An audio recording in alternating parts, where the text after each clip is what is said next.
Away from that, the Council of Governors is raising a red flag over a fresh plot by the national government to frustrate the devolved health function.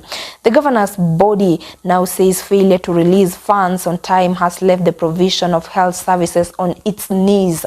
According to CoG, the national government owes counties their equitable share, now crossing the 100 billion mark a few days to the end of the 2023-2024 financial year. As it stands now, counties have not received their equitable share from the national government for 3 months, including June. Yet the IFMI's system reportedly slowed down from mid-June. CoG Health Committee Chairperson and Tharaka Nithi Governor Muthomi Njuki questioned the motive behind the prolonged delay, yet the county governments have over-relied on overdrafts.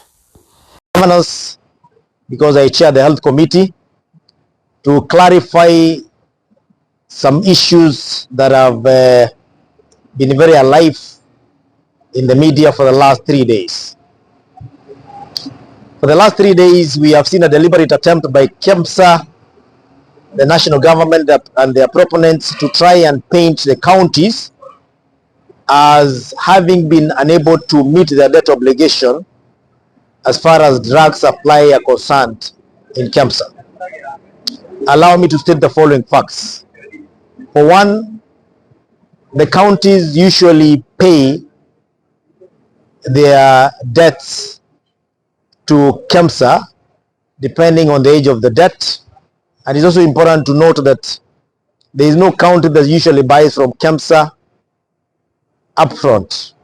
It's always a debt, and therefore there's nothing wrong with having a debt. The problem is when the debt accumulates beyond the 90 days.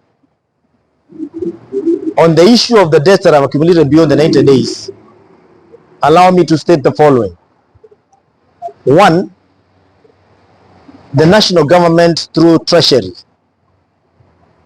owes the 47 counties a total of just above 100 billion up to the end of the financial year, which is just a few days to the end of the financial year.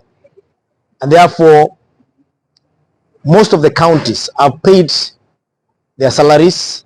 They have met their basic obligations in the counties, including the daily utility bills. The biggest problem is debts owed to suppliers, which have not been met because of the fact that the Treasury owes the counties 3 months worth of disbursement. If the Treasury was giving counties their money as is stated in the law on the 15th of every month, I can assure you that there is no county that will be having any debt to KEMSA by the end of each month. And therefore, I urge the Treasury to release the funds for the counties, all that is owed to them. And I would ask the KEMSA to check their accounts at the end of the month when that money has been released. I think it is also important for me to note that we believe as Council of Governors is more than what meets the eye. There is a possibility that we are trying to propagate this narrative that the Council of Governors or the counties have been unable to manage the health sector. I think when I look at the way the argument is being pushed, and I may not necessarily have to say by who, I think there is a deliberate effort to taint counties as being unable to run the health sector, and therefore the push to bring it back to the national government.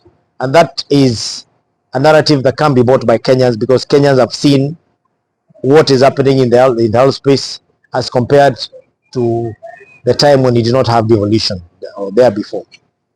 I know in my county, I'm said to be owing the much I owe, but once I get my full disbursement, I will not be having any debts owed to KEMSA on behalf of my county. Thank you. Seems to be the narrative being peddled around. And I want to say the Council of Governors and the counties have done very well as far as that is concerned. And we cannot be measured by just this one fact of death to the cancer, which is necessitated by delay of disbursement. On the other hand, the national government had promised to give monies or capitalize cancer to the tune of 2 billion. And that was about 6 months ago. That money was taken off the budget that was supposed to be for MES equipments. To date, KEMSA has not received that money. And therefore, even KEMSA itself is struggling.